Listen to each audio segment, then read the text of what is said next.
कि ऐसे ही संशय भवानी ने किया। जब भवानी ने ऐसे संदेह किया तो भरद्वाज जी पूछते हैं कैसे? तो कहते हैं एक बार की बात है, अरे एक बार त्रेता युग माही शंभु गए कुंभज ऋषि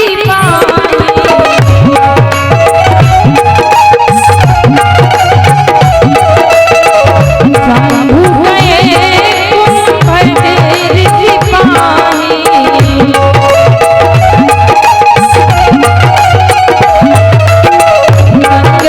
ऋषि जग जननी भवानी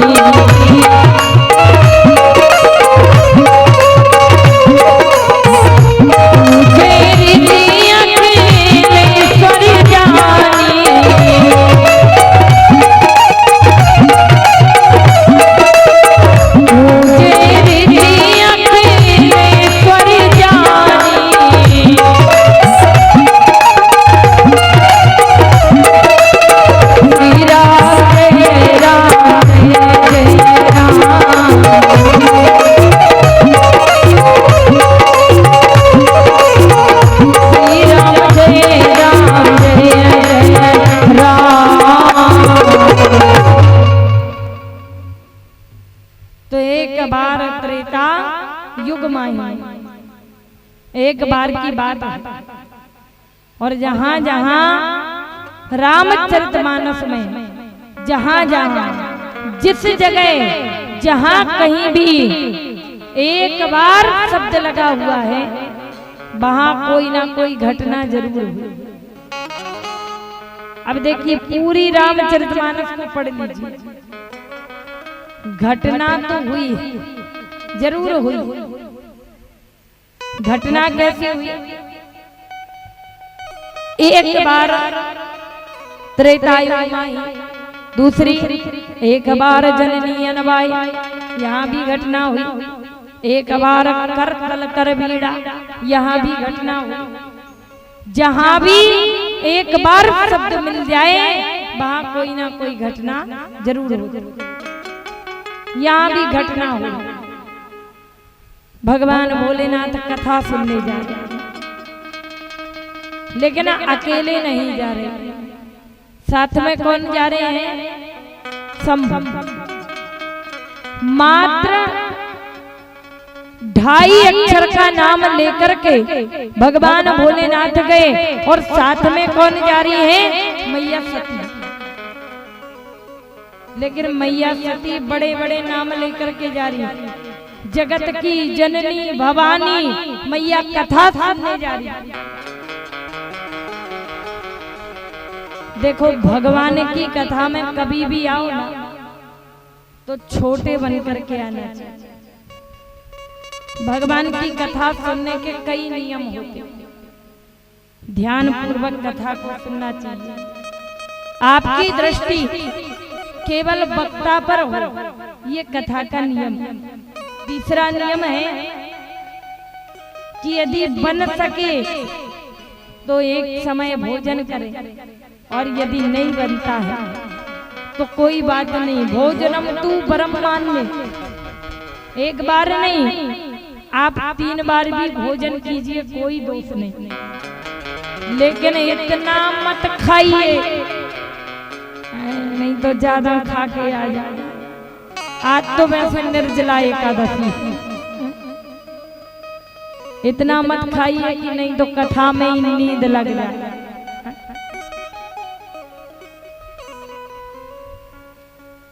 तो कई बार भी भोजन कीजिए, लेकिन कथा में मन लगना चाहिए, ये नियम है। और सबसे बड़ा जो नियम है कि भगवान की कथा हमेशा सामने बैठ करके सुनना चाहिए। और नियम है कभी व्यास पीठ से पीछे बैठ करके कथा नहीं सुननी चाहिए। पीछे बैठोगे तो पाप लग जाएगा। कभी भी उच्च स्थान पर कुर्सी इत्यादि पर बैठ करके कथा नहीं सुननी चाहिए।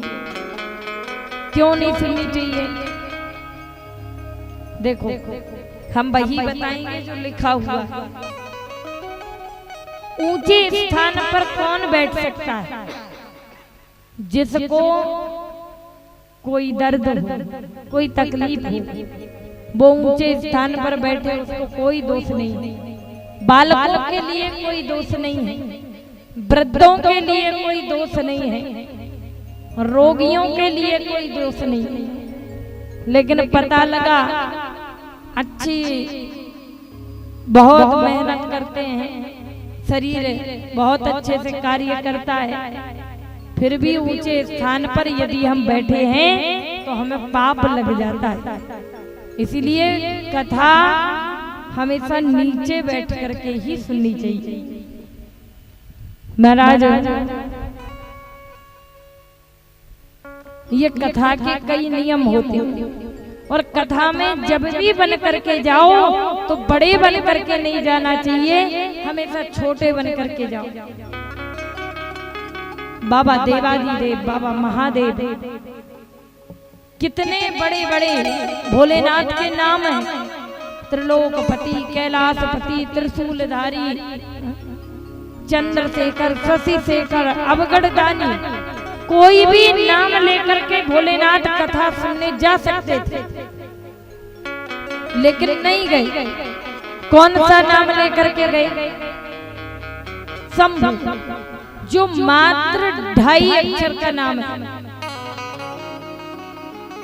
कहने का तात्पर्य है, राम कथा सिखाती है, कितने भी बड़े अधिकार पर चले जाओ, कितना भी बड़ा पद आपको मिल जाए, चाहे आप नौकरी करते हो, चाहे पैसा करते हो, बिजनेस करते हो, धंधा करते हो, कुछ भी करते हो, लेकिन जब आप कथा में आइए तो अभिमान लेकर के मत आइए। जब कथा में आइए तो बिल्कुल छोटे बन करके आ जाइए।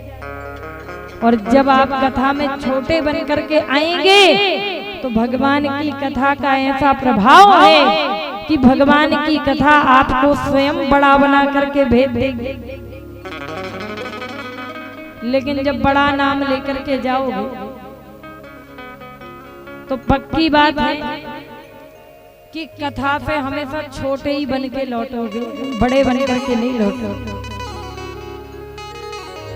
इसलिए पद लेकर के मत जाइए। लेकिन आजकल व्यक्ति को जरा सा पद मिला, जरा सा अधिकार मिला और तुरंत व्यक्ति भगवान बन जाता है, तुरंत भगवान बन जाता है, तुरंत कह दे। देखो, कुछ लोगों का जीवन में त्याग करना ही अच्छा होता है। किन किन का त्याग हमें कर देना चाहिए, ऐसे नहीं बताएंगे। पहले दोनों हाथ उठाओ, बोलो जो राम का नहीं वो किसी काम का नहीं। किन किन का त्याग कर देना चाहिए हमें अपने जीवन में। अब देखो, अब आ गई आपकी परीक्षा, अब थोड़ा सा पूछेंगे तो ऐसी माँ का त्याग कर दो। शास्त्र कहता है, तजिए हरि विमुखन को संग, ऐसी संगति को त्याग देना चाहिए जो हमें राम जी के कार्य में, भगवान का कार्य करने में जो विक्षेप उत्पन्न करते हैं, ऐसा व्यक्ति कोई भी हो, शास्त्र कहता है कि उसका त्याग कर देना चाहिए। कौन? ऐसी माँ का त्याग कर दो जो राम कार्य में बाधा बनती है, जो हमें भगवान का कार्य ना करने दे, भगवान के कार्य करने से रोके। ऐसी माँ का त्याग कर दो। ऐसा कौन सा पात्र है जिसने अपनी माँ का त्याग कर दिया? बताइए। भरत जी ने, भरत तजो महतारी, भरत जी ने अपनी माँ का त्याग कर दिया। ऐसे पिता का त्याग कर दो देखो दादाजी बस पूरी कथा पढ़ के आए हैं, पहले ही पहले उत्तर देते जा रहे हैं। ऐसे पिता का त्याग कर दीजिए जो राम कार्य में विक्षेप उत्पन्न करे। तो किसने किसका त्याग किया? प्रहलाद जी ने हिरण्यकश्यप का त्याग कर दिया। ऐसे पति का त्याग कर दो जो राम कार्य में विक्षेप उत्पन्न करे। यहां थोड़े से रॉन्ग हो गए। रावण और मंदोदरी ने त्याग नहीं किया, त्याग किया था रावण का विभीषण, भाई का त्याग किया। पति का त्याग किसने किया? भगवान, थोड़े से भागवत में आ जाओ। भगवान कृष्ण बंसी बजा रहे हैं और गोपियाओं को उनके पति भगवान कृष्ण के पास जाने से रोकते हैं। गोपियां ये कहती हैं जो राम का नहीं वो किसी काम का नहीं। तो अपने अपने पति का त्याग किया किन्ने? ब्रज की गोपियों ने। ऐसे भाई का त्याग कर देना चाहिए जो राम कार्य में बाधा उत्पन्न करे। किसने किसका त्याग किया? तो विभीषण ने और रावण का त्याग किया। अच्छा, एक बात यहाँ पर याद आ गई। एक बार अब विभीषण की पूरी लंका में जो कुटिया थी, तो उस कुटिया पे बाहर दरवाजे पर लिखा था राम राम राम राम राम राम राम राम राम। विभीषण जी ने चारों ओर लिख लिया था राम राम राम राम राम राम राम। जैसे ही अन्य राक्षसों ने देखा, रावण के पास आए, अरे महाराज रावण, आपको लंका में एक अनर्थ नहीं दिखाई दे रहा? रावण बोला, कौन सा अनर्थ? बोले, आपके भाई विभीषण ने अपनी पूरी कुटिया पर शत्रु का नाम लिखा है, राम राम राम राम लिखा है। उसे राक्षस जाति से हटा देना चाहिए, उसे बंदी बना लो। रावण ने बोला, लाओ विभीषण को बंदी बना करके लाओ। विभीषण को बंदी बना करके लाए। विभीषण खड़े हैं हाथ जोड़े, भैया क्या अपराध हो गया? बोले, मैंने सुना है तुमने मेरे शत्रु का नाम लिखा। विभीषण जी ज्ञानी भी थी। विभीषण जी ने कहा, शत्रु का नाम नहीं लिखा भैया, वही तो आप समझ नहीं पाए। अब मैंने एक बार देखा कि लक्ष्मण अपने भैया का दिन रात भजन करता है, राम राम राम राम राम राम राम राम राम। तो हमने सोचा कि यदि वो अपने भाई का भजन करता है तो वो इतना ताकतवर हो गया है, और मैं भी यदि भाई के साथ अपनी भाभी का भजन करने लगूं तो मैं कितना ताकतवर, मुझ में तो लक्ष्मण से दुगनी शक्ति आ जाएगी। तो बोले, भैया राम नहीं लिखा है। अब आपका नाम था बहुत बड़ा और उससे बड़ा नाम भाभी जी का। अब हम कहाँ तक भजन करते, रावण मंदोदरी रावण मंदोदरी रावण मंदोदरी। तो हमने क्या किया कि रावण का रा ले लिया और मंदोदरी का माँ ले लिया, तो वो ऐसे राम हो गया, इसीलिए उस पर राम लिखा। रावण बोला, बहुत अच्छे। अरे सैनिकों, अब विभीषण को सजा नहीं, अब तुमको सजा मिलेगी महाराज। तो ऐसे विभीषण ने अपने भाई का त्याग कर दिया। और महाराज ऐसे गुरु का त्याग कर दो जो भगवान से ऊपर अपनी पूजा करावे। ऐसे गुरु का भी त्याग कर देना चाहिए। कई जगह आपने देखा है कि गुरुदेव को ऊपर बिठा के रखा है, कई लोगों ने अपने चालीसा ही बनवा दिए, भगवान का चालीसा नहीं, हमारा चालीसा पढ़ो। ये शिष्य का भाव होना चाहिए कि गुरु को भगवान से ऊपर माने। लेकिन यदि गुरु ही कहने लगे नहीं हम भगवान से ऊपर, भगवान हमसे नीचे, तो ऐसे गुरु का त्याग कर देना चाहिए।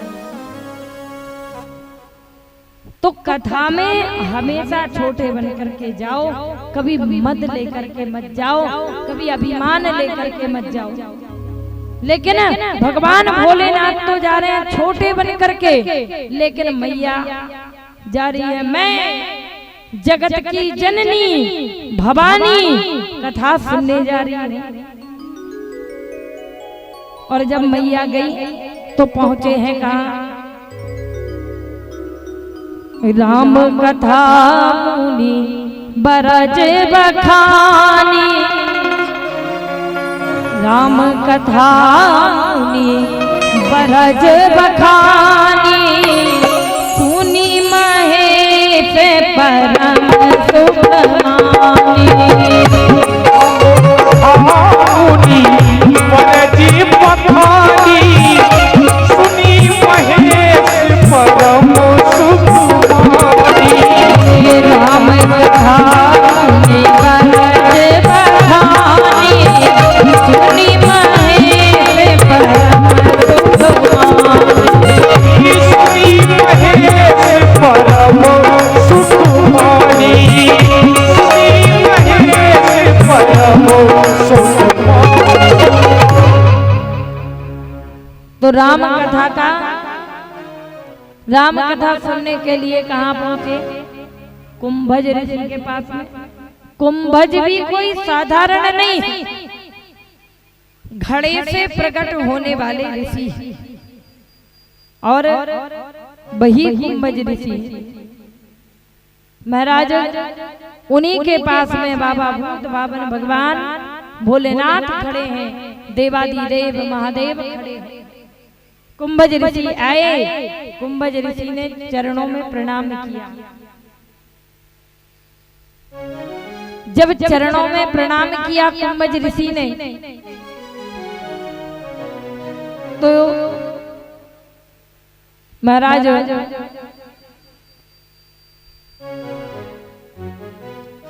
मैया सती ने सोचा, मैया सती ने कहा भोलेनाथ आप 3 दिन से उल्टा उल्टा उल्टा उल्टा काम क्यों किए जा रहे हैं? अरे एक तो आपके साथ में मैं कथा सुनने आई और आप ऐसी जगह लेकर के आए, ये क्या कथा सुनाएंगे? अच्छा जरा विचार कर, हम बहुत गरीब हैं, बहुत गरीब, और अचानक हम सुबह सो करके उठे और दरवाजा खोलने जाएं और दरवाजा खोल करके देखें कि हमारे दरवाजे पर तो नरेंद्र मोदी खड़े हैं। तो बताओ आश्चर्य होगा कि नहीं? कुंभज ऋषि को भी आश्चर्य हुआ, मेरे दरवाजे पर देवादिदेव महादेव। प्रणाम कर लिया। अब श्रोता वक्ता के लिए प्रणाम करें, बात बनती है। यदि वक्ता ही श्रोता को प्रणाम करने लग जाए तो श्रोताओं के मन में अभी आ जाए, अरे ये क्या कथा सुनाएंगे। ये जब श्रोताओं को प्रणाम करें तो ये क्या कथा सुनाएंगे। जबकि कुंभज ऋषि ने तो इसलिए प्रणाम किया कि वो महादेव, दूसरी बात कि वो श्रोता बन करके आए थे और श्रोता सर्वश्रेष्ठ होता है, श्रोता का स्थान बड़ा होता है। कोई भी कथा में आप देख लें, वक्ता तो बहुत मिलेंगे पर श्रोता गिनती के ही मिलेंगे। अभी जैसे पूरे मुहारा में 2 यजमान देखो मुख्य श्रोता बनकर के बैठे, तो गिनती से मिलते हैं। हम कहते हैं 11 मिल जाएंगे, 21 मिल जाएंगे, लेकिन गिनती के ही मिलेंगे। ऐसा नहीं कि पूरा मोहारा ही यजमान बन जाएगा, नहीं। 11 मिले, 21 मिले, लेकिन गिनती के। क्यों?